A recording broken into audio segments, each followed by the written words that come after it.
Good morning, everybody, and thank you for having me today. It's a shame I cannot present live nor be there in person, but I will be available for the discussions of today and tomorrow as much as I can. With this paper, I'm going to provide a general introduction to the issue of the intermittence of life that I've started exploring during my doctoral work. As I will show, that of intermittence is a very interesting notion that dates back to Aristotle's biology and that we can find, although not fully developed, also in Bernard Stiegler's philosophy of exorganic life. In the first part of my presentation, I will provide a definition of life and of its main features. I will then analyze in more detail the most important of them and outline the distinctive character of noetic life. I will then introduce the notions of cryptobiosis and intermittence and relate them to our technosocial environments, showing that while we can understand pharmaca as intermittently poison and cure, we must also start to conceive a pharmacology of intermittence. Let's start with a definition. The physicist Erwin Schrödinger defined life as an orderly and lawful behavior of matter, not based exclusively on its tendency to go over from order to disorder, but based on existing order that is kept up. For Schrödinger, the distinction between living and non-living rests on how patterns of matter and energy resist entropy, the measure of the tendentially increasing disorder in open systems. While all physical patterns are kernels of order, inanimate objects face entropy only through their formal configuration. More complex patterns can instead be understood to be alive if they do something to preserve themselves against the entropic drifts they are constantly exposed to. The living organism avoids decay, Schrödinger writes, by eating, drinking, breathing, and in the case of plants, assimilating. The technical term is metabolism. Of course, Schrödinger reminds us that living beings cannot defeat death, but only keep aloof from it by continuously drawing negative entropy from their environment. As a consequence, life can be understood as a dynamical struggle rather than a passive form of resistance against entropy. With the words of artificial life pioneer Christopher Langton, then life is a kind of behavior, not a kind of stuff. Arguably, the first philosopher to define life through a list of typical behaviors or functions is Aristotle, who in his De Anima proposed a list of the psychic powers or powers of the soul. Although varying in the text, the life functions identified by Aristotle are self-nutrition, growth, decay, reproduction, appetite, sensation or perception, self-motion, and thinking. According to the philosopher, though, should even one of these belong to something, we say that it is alive. While most living beings share some of these characteristics, in fact, not every species possesses them all. Sessile organisms like sponges or corals are not capable of self-locomotion, while the jellyfish Turritopsis dorni can reverse its biotic cycle, returning to its polyp state instead of dying of old age. In his commentary on the text, Gareth Matthews suggests that since for Aristotle, something must possess just one life function to be categorized as alive, all the items of the animas list must share a common trait. The easiest way to find such feature consists in nesting Aristotle's life functions, a strategy that exposes self-nutrition as the capacity underlying every other life function. Today, we refer to this capacity by addressing either its general mechanism, metabolism, or its purpose, that is, self-preservation.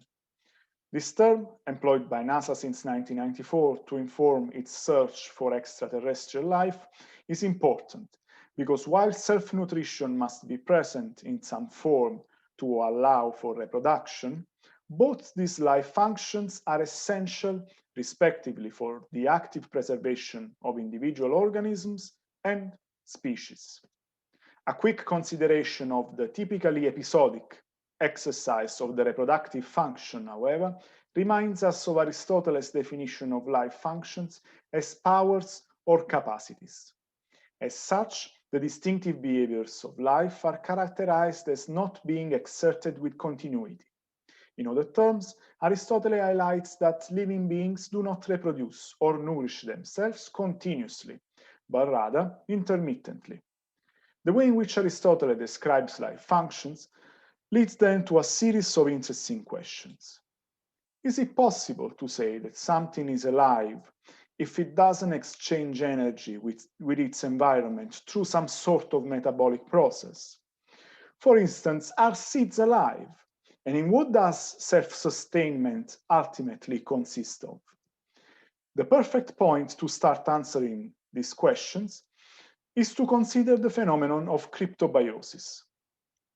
Its discovery dates back to the August of 1701, when the father of microbiology, Antoine van Leeuwenhoek, started conducting simple experiments on the little animals he collected from his house gutter. After observing that these organisms were progressively drying up, looking less and less lively as the water in which they were swimming evaporated, he noticed that they would start moving again following rehydration. According to the entomologist David Kaelin, who coined the term, cryptobiosis could indeed be described as the state of an organism when its metabolic activity is at its lowest ebb, sometimes reaching a hardly measurable value, and in some cases actually coming to a standstill, the physiological and biochemical processes being reversibly arrested for different periods of time. This state can be the result of three conditions or their combination: the lack of oxygen, of water, or an exposition to very low temperatures. In its different forms, this phenomenon has been observed in a variety of living beings, such as tardigrades, the animal in the background, plant seeds, roundworms, and rotifers. Further experiments on rotifers, the type of organism studied by Leeuwenhoek, have demonstrated that this behavior is possible because organisms in the cryptobiotic state of anhydrobiosis can vitrify their cells through processes that protect structure but prevent function, and are therefore capable still of a form of self-sustainment for an indefinite period of time, although without exchanging energy or matter with their environment. I'm sure that later today our friend Maël Montville will expand upon this phenomenon from a more rigorous point of view and explain it in more detail. For now, though, as put by American biochemist James Clegg, we may conclude that there are three states of biological organization: alive, dead, and cryptobiotic. As paradoxical as it could seem, cryptobiosis proves that both the essential life functions we have highlighted are not necessarily exerted with continuity, and that also metabolic processes can be, at least in some cases, indefinitely put on hold. The fact that life defined through these functions can be suspended opens the space to conceive a sort of intermittence of life. Intermittence is the status of what is coming and going, of what is, but in a discontinuous matter. The intermittent is what can be, and indeed sometimes is, but not continuously, a property or a process that does not actualize once and for all, and that, when it is not actual, exists as a possibility inscribed in a virtual field of affordances. Cryptobiosis is an extreme case of dormancy, a suspension of the normal foraging activity of animals that in some mammals takes place over winter, while in other species, like some insects, fish, and amphibian, can take place in summer, when temperatures rise to possibly harmful levels for the organism. In his book, Darwin's Dangerous Idea, Daniel Dennett reflects upon the intermittence of life by considering the evolutionary function of sleep. Overturning the impression of sleep being maladaptive because it exposes unreactive organisms to predation, the philosopher stresses how plants live their whole lives in a vegetative state. While animals must hunt for food, that is, waste energy in order to retrieve energy, plants carry on the same metabolic functions, processing energy to grow and reproduce in an arguably more efficient way. As Dennett suggests then, it is being awake that needs an explanation.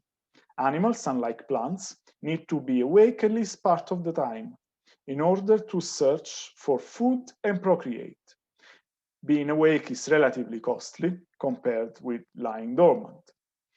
Since animals must hunt in order to survive, but they are not constantly hunting, then its comparison calls for a closer consideration of Aristotle's biology and its relation to the intermittent character of life functions. The idea of intermittent enters the philosophy of Bernard Stiegler precisely through his reading of Aristotle's De Anima and the relation that the Greek philosopher draws between the nutritive, the sensitive, and the noetic souls. Nesting the life functions he identified in books second and third, Aristotle classifies them from the most common to the least diffused among living species, arguing that plants possess only nutritive and reproductive capacities, while animals also possess the faculty of sensation, and humans possess all of the above plus the capacity to think. In his book Acting Out, Stiegler explains the relation between this classification and the Aristotelian description of life functions as powers. The souls of animals, he writes, is sensory through acting, only when it reproduces itself. The rest of the time it remains in the inferior mode of the vegetative soul, which Aristotle also calls nutritive. The same applies to the intellective or noetic soul. It is only rarely in action and remains most of the time in the sensory mode. This idea allows Stiegler to depict both his life-changing experience with incarceration and his philosophical activity through the figure of the flying fish that will become the symbol of his school, pharmacon.fr. The image assumes for him a double role, at the same time existential and philosophical. On one side, it describes the condition of incarceration, in my cell when I was like a fish out of water, in itself a disciplinary administration of intermittence, an interruption of relations and a suspension of activity both temporal and spatial. And on the other, it describes Stiegler's philosophical stance. From then on, he writes, philosophy consisted of considering the milieu while being able to extract oneself from it, in the same way as a flying fish can leave the water, only intermittently. From Acting Out onwards, the notion of intermittence will appear in many of Stiegler's other works, but lack a dedicated and in-depth treatment, a sketch of which is proposed only in the first volume of Disbelief and Discredit.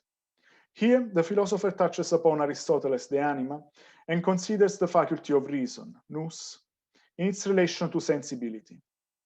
The idea is that when an organism possesses the faculties that characterize two or more souls, as it is the case of animals and humans, the most common of them relates to the least diffused, as a power relates to an activity.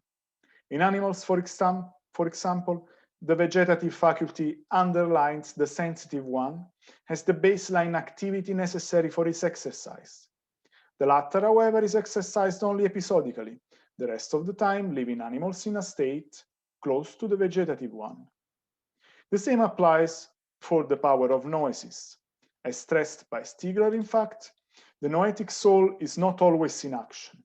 Its mode of being, ordinary, is to be simply sensitive, which means that it remains in the stage of inert power, of its powerless power.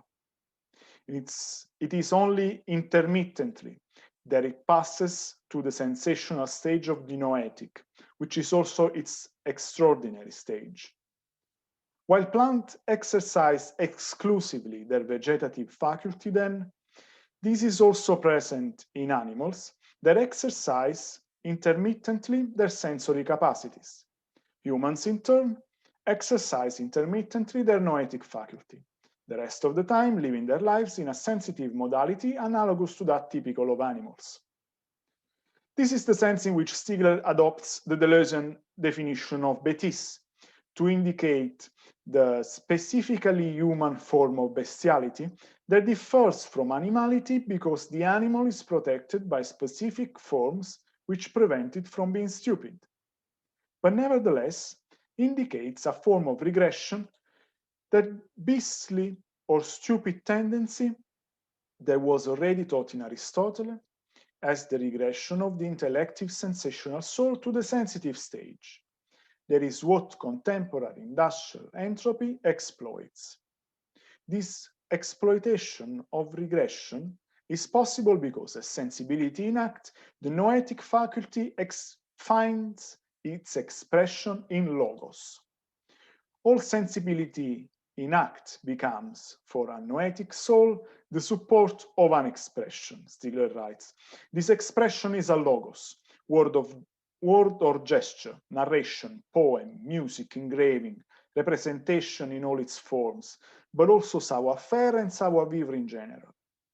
Stressing that the technical milieu mediates the passage to the act of the noetic soul and of the noetic faculty, Stigler highlights its function with regards to the intermittence of noesis in the following terms: education, attention formation, culture and civilization all amount to systems and apparatuses whose aim is to struggle against this regression. As pharmaca, however, these systems and apparatuses can be wielded to condition behaviors and cause that regression towards bestiality that Stigler identifies as artificial stupidity and traces back to the weaponization of the technologies of thought characteristic of hyperindustrial capitalism. This is the inescapable condition that comes with the curse of Prometheus, his liver being devoured during the day only to grow back during the night, an intermittence of his suffering resonating with that of noetic souls that always oscillate more or less in a bipolar fashion between progression and regression. In Canguilhes's language, Stigler writes, we must speak of noetic souls thus oscillating between two poles of disease and care, and constituted what Simondon calls an indefinite dyad.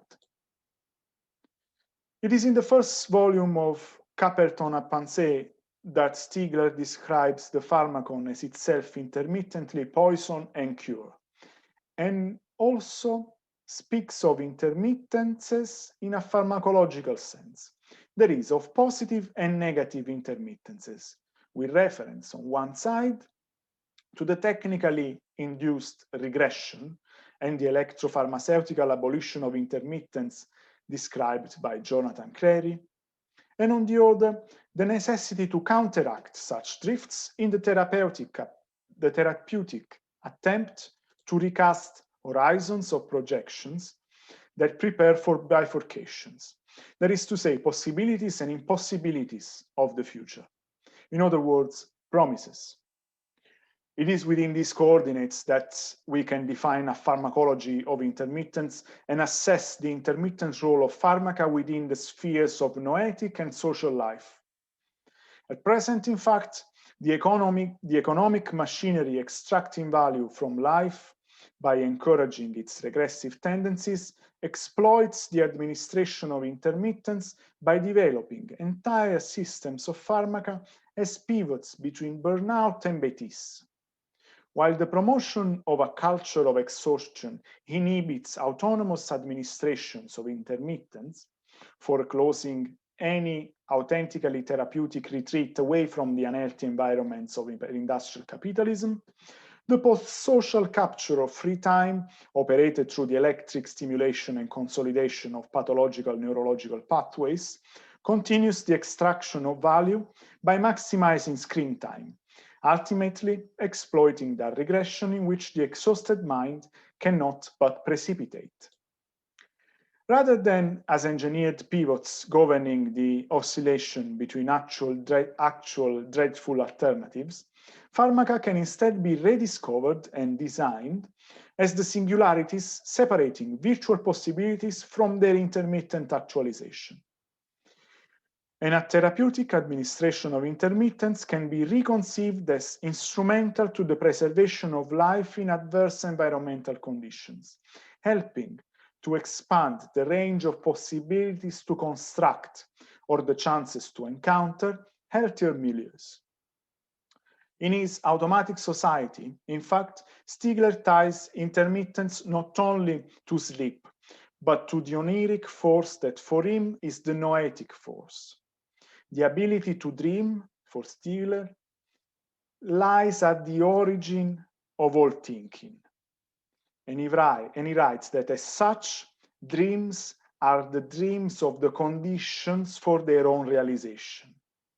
In other terms, intermittence can be understood as the source of all noetic life, as the power of disautomatization of those social automatisms that bind neurological automatisms, and therefore allow for the conversion of subsistence into existence. A study of the intermittences of life functions that unveils the constant regressive drift that organic, noetic, and social life struggle against can help us understanding how systems of pharmaca are designed to encourage those very tendencies and allow us to envisage how entropic drifts might instead be rechanneled to create the conditions for the invention of new promises, for the bifurcations we so desperately need to identify in order to engage in the design of actually negentropic activities. And this is me.